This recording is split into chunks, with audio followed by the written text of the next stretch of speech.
Hello, people. So, as we always talk about the various facts of science and technology, the universe that has been bound by science, the various facts that we put forth in our channel about science, where we always say there is always a science behind each and everything. The way I'm talking now, it has a science when I have to talk about my occult cards. The science is there when I'm making this video go through all of you to see and appreciate about it.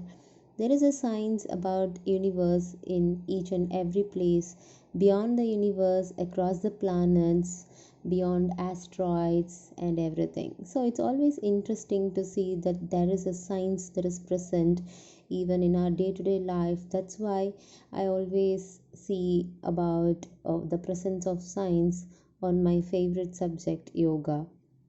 So, when you're talking about yoga, I have put forth in my introduction for the yoga video how the science and yoga are related.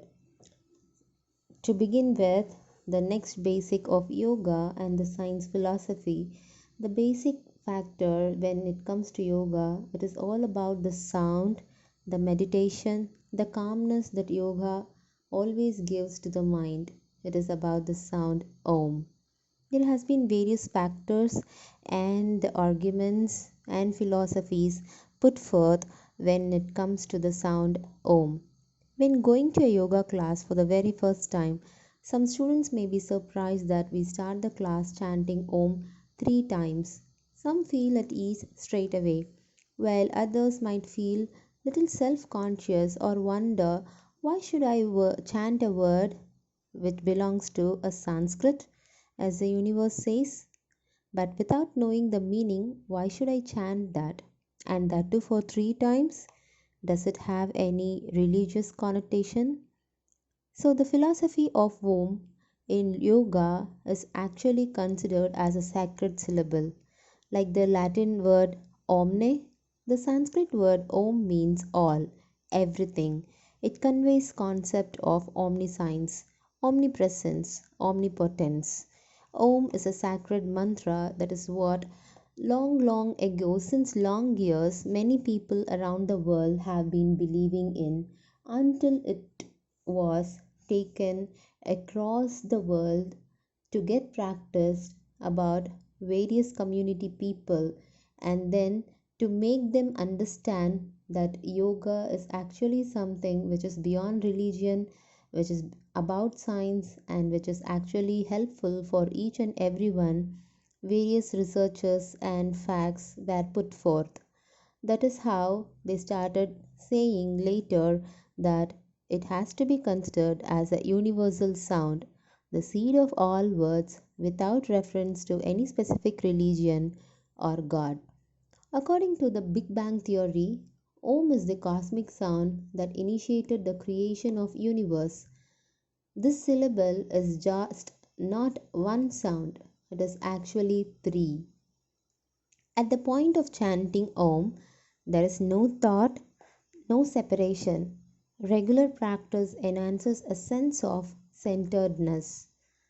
It is also said that while chanting Om, the syllable is the target and our attention becomes focused at one point.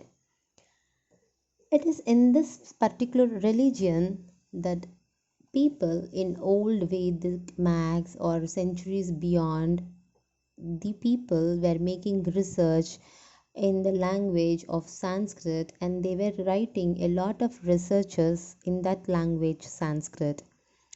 That's how many people started believing that perhaps yoga or the word yom might belong to a particular religion. But when actually we go and research the science behind Om, the effects of chanting Om at the beginning of each class of yoga go beyond the philosophical realm. It is well considered and recognized that the sound is a powerful tool for healing and can have profound effects.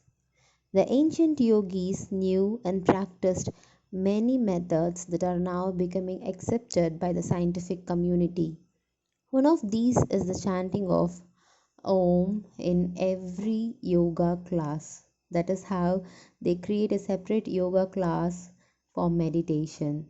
Different syllables vibrate different sound frequencies, and so they will resonate with certain organs and parts of the body. The human hearing range is 20 Hz to 20 kHz. Om vibrates at 432 Hz, which is quite low within our hearing range.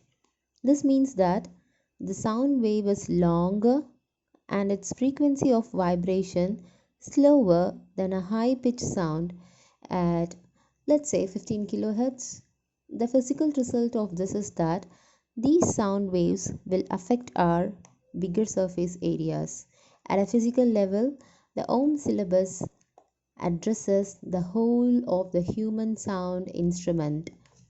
Say, for example, to make it clearer, let me put the science facts and the Om sounding from our mouth. Say, for example, for saying the word Om, which is a three-letter word, A, U, and M, when we open the mouth, A, move the lips closer to each other, U, and then close the mouth, M. This activates the larynx fully. A resonates in the stomach and the chest, U in the throat and the chest, M in the nasal cavity, skull, and brain. By chanting Om, we move the energy from the abdomen to the brain. Those of us who chant Om daily, we do practice. Before our practice, it will be very clear that how it helps us to calm our mind and clear our thoughts. Hope the simple explanation of Om is all well taken into you. So let me put a 10 to 15 seconds or perhaps lesser than a minute chanting of Om sound, where you can try to sit in a very calm place and try to listen in where it starts. Okay. So even when you try to open your mouth and say from A U M, you will be able to recall what I said previously, that it actually makes you to say the word from your stomach, put into your chest and throat, and then nasal cavity, the skull, and the brain. You will definitely feel a difference after saying this. Trust me.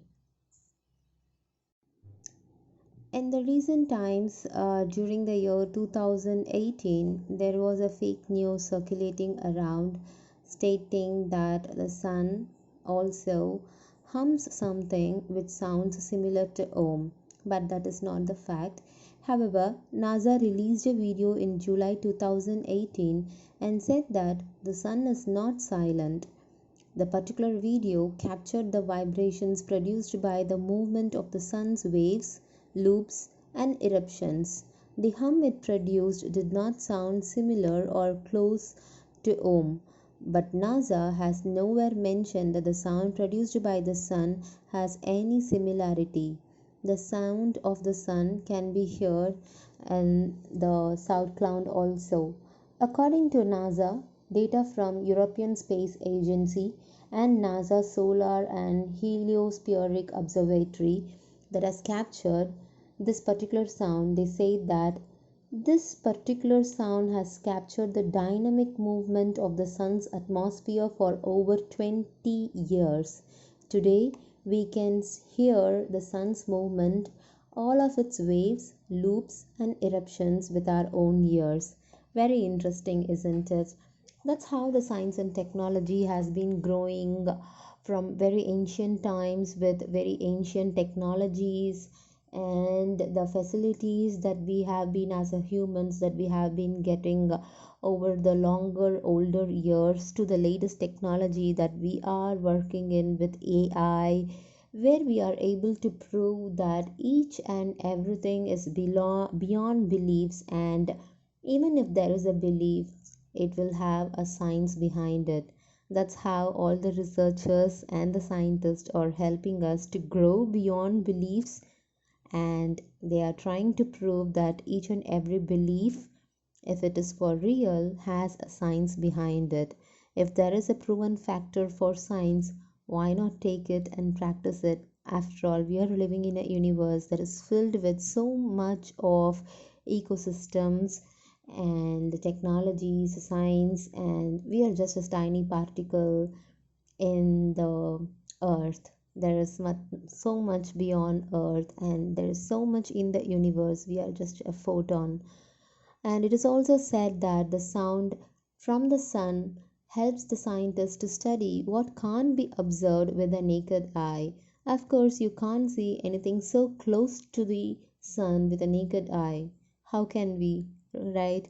So, the particular data produced by the ESA and the SOHO has helped the scientists to understand how the science in the sun actually works out, how an observation can be made, or how a sun can be studied. Okay, so enjoy the science behind each and everything in the universe, in the place that you are sitting in. Science is so interesting and you will feel dwelled into it. Thank you for watching. Put in your comments and let's see more of interesting facts about science and the universal science technologies and the world that is going beyond it.